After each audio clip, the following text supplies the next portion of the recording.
Hi, it's Steph here at the bead shop in Nottingham. I'm just going to quickly show you how you can utilise these quite fun sieve components. So it's not always obvious what you can do with them, partly because often the finished pieces completely disguise the sieve part. So I like that. I like that the sort of work is hidden. So I'll show you very quickly how you can start using these. So I'm using Supplemax thread. It's what I had to hand, but it also works quite well because it doesn't show the thread on the front of the work. So I'm just going to thread front to back so that I can just tie the thread on. So you can hide all of your ends of threads and workings on the back, which is quite nice. No one will ever see that once the back is attached. So I'm just doing a simple overhand knot there.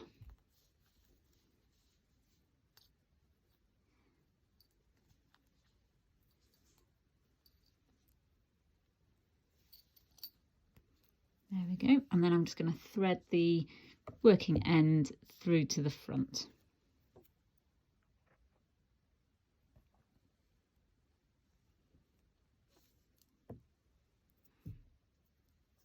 And then we can start assembling. So I've got a selection of beads here, including some little flowers, which are perfect for embellishing the front of these.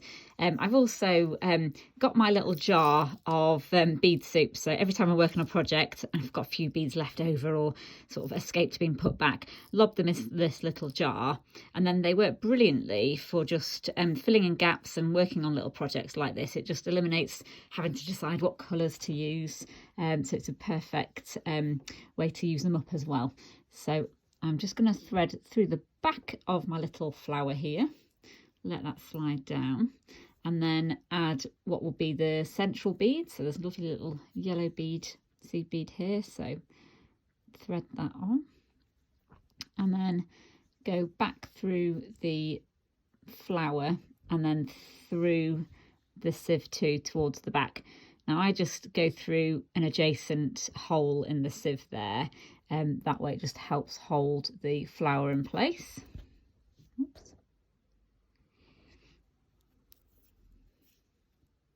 So I'm having to work very close to my camera, so I keep accidentally knocking it, so apologies. I will try my very best not to. So there we go, that's sat on the surface there. And now I'm going to add another one, so I'm just going to come up just next to that flower and repeat the whole process. So through the front and pick up another flower. This works really well with lots of different coloured flowers as well, but I'm just using what I have to hand. So now I might go for something a bit different. So I've got a little orangey coloured centre.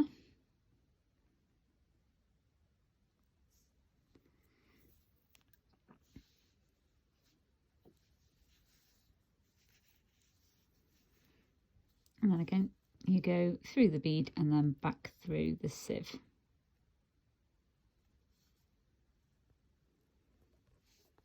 And that will hold that flower in place. So they work quite well if you keep the flowers quite close to one another. It just creates a nice covering of the base. And then we can add another one.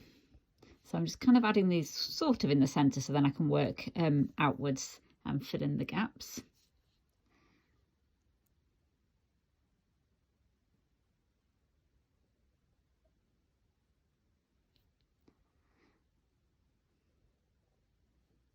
I want to sort of get close enough that it's not going to create gaps. There we go.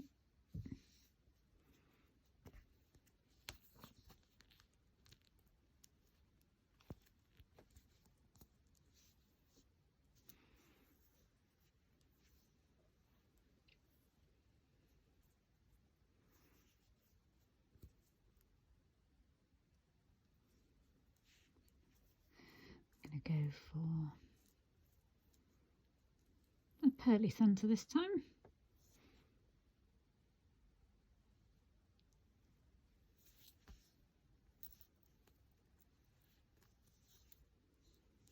And then if you want your flower to end up in a very specific place, if you hold it in position before you go back down, you should be able to anchor it more accurately. And pull that through.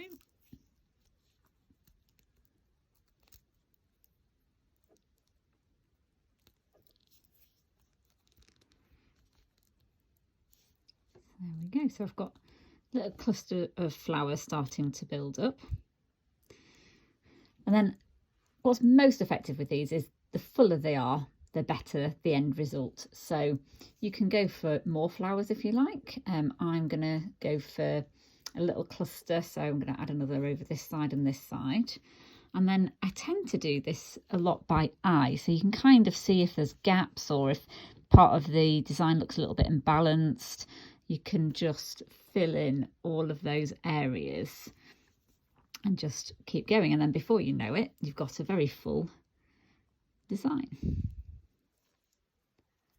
And it fills up very quickly as well.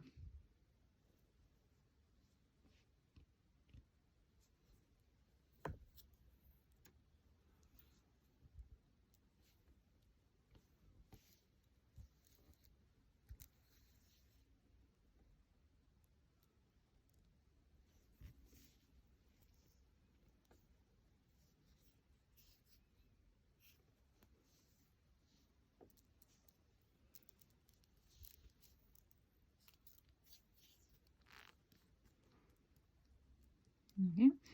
Now that's a little bit more overlapped and full, they're sort of locking together a little bit better as well.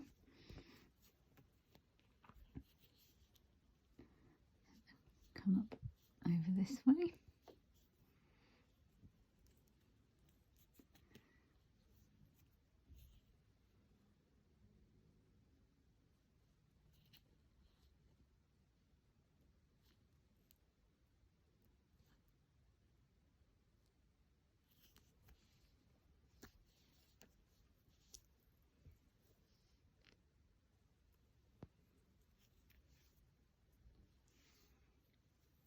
It's the only problem working with clear thread.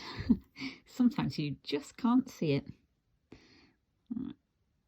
There we go. Let's go for another little bead in the centre.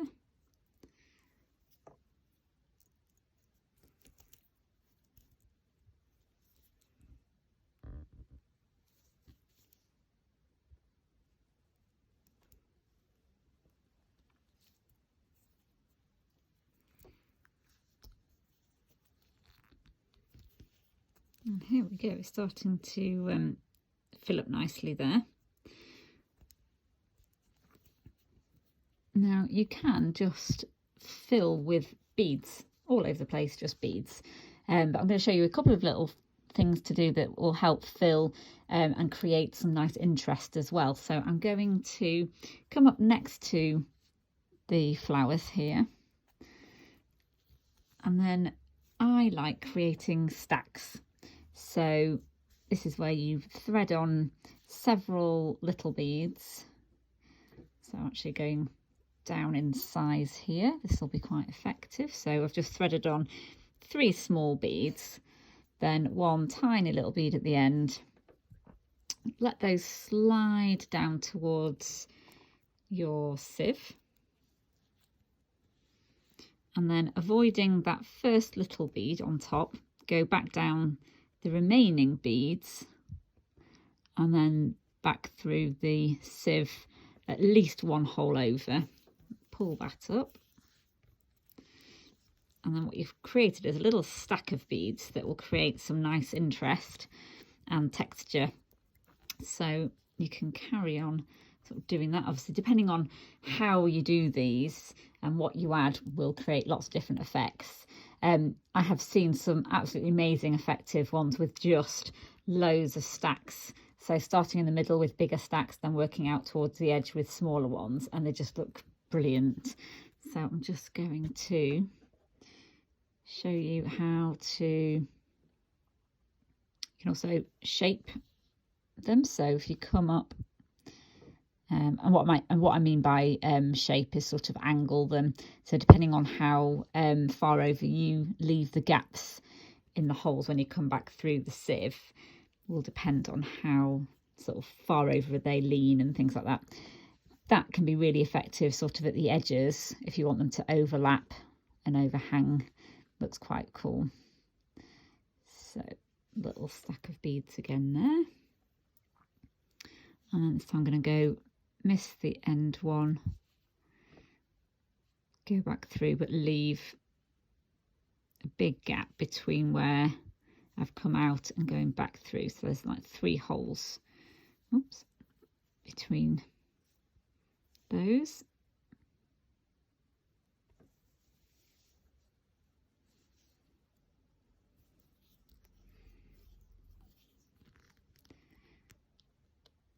There we go. So that's really leaning over there.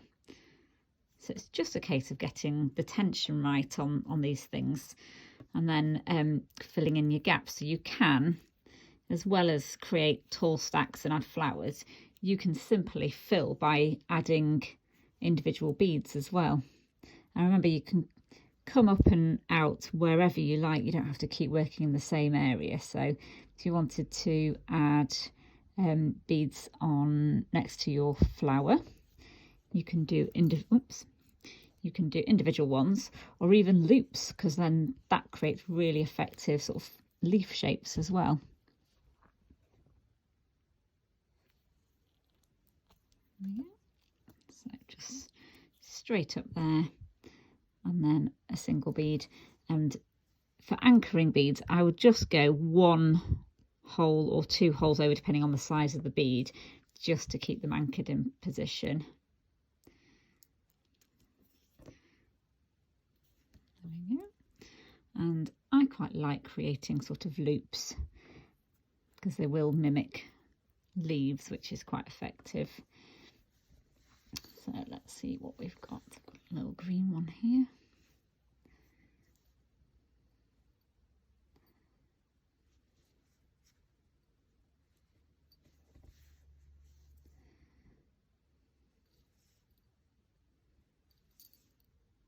You can be more precise with your colours. I'm just making this quite random. And you can play around with sizes of leaves as well. But once you've got a few beads threaded on there, you can anchor a little bit further along. So I've left about 4 or 5 holes there. And you're creating like little arches. So perhaps if I kept that closer together, would have created more of a leaf shape, but get the idea. And you could then do just lots and lots of little loops of beads all over. So I realise this looks a little bit random, but you get the kind of overall effect of how you can fill them. There's lots of interesting ways, and I really like a combination of different ideas. Once you've filled it, right up to the edge, I would fill it so that from the front you can't really see the sieve anymore, and that certainly creates the most effective designs. And then when you've finished, you can tie off whatever working threads you've got, and as long as they're secure and knotted, I would just trim these so you can't see them poking out of the sides. And then the backs, I either have prongs on like this one. So with the prongs, you would just slot that into position, and then gently, either with your thumb or a pair of pliers, gently fold those over and push those in position. You might have to get between beads if you've beaded right up to the edge, but you should find a gap there. That's not usually a problem. Sometimes the backs don't have any prongs and they've just got a little lip. They're sometimes easier to attach, but you just then need to add a little bit of glue to hold those in position. Then the backs are usually smooth like this. We've got some very little ones which are perfect for making earrings with the glue on post. These can be used as pendants or brooches or anything you like, really. You can, if you want to, as you're going round, actually bead in a jump ring, so you can then attach another jump ring to then add onto chain or cord. I usually go for the option of gluing onto the back because I don't really want to detract from the design on the front. So on the back you could glue on a brooch back, like so. If you are gluing on a brooch back, I would go for a little bit off centre, so not so that it's overhanging at all, so you still want it to be within the space of the back, but you don't want to go too central, because sometimes if your design's heavy, it'll flop forward, whereas if you have the weight supported at the top, it will stay nice and flat when you wear it.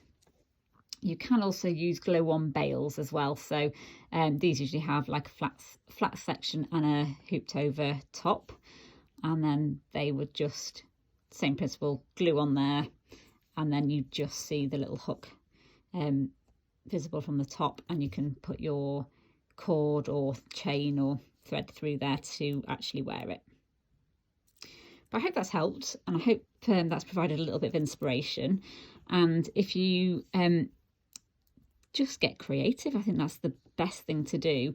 Don't worry too much either. You can always take bits of the design off or add to it and embellish it further. You can also, and I've seen this done quite effectively, is cover the front with fabric.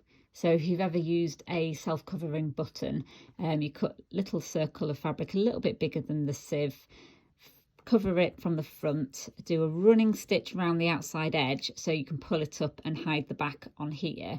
Then you can use these almost like a very, very small frame for bead embroidery. So then it's mostly covered with fabric, and then you can either embellish the fabric or still cover it, but it just gives it a little bit of a different coloured background. So there's lots and lots of different things you can do with these. I think they're really versatile, and it's just great to just have a little experiment sometimes. So I hope that's provided you with some useful tips and inspiration and a bit of confidence to just have a go.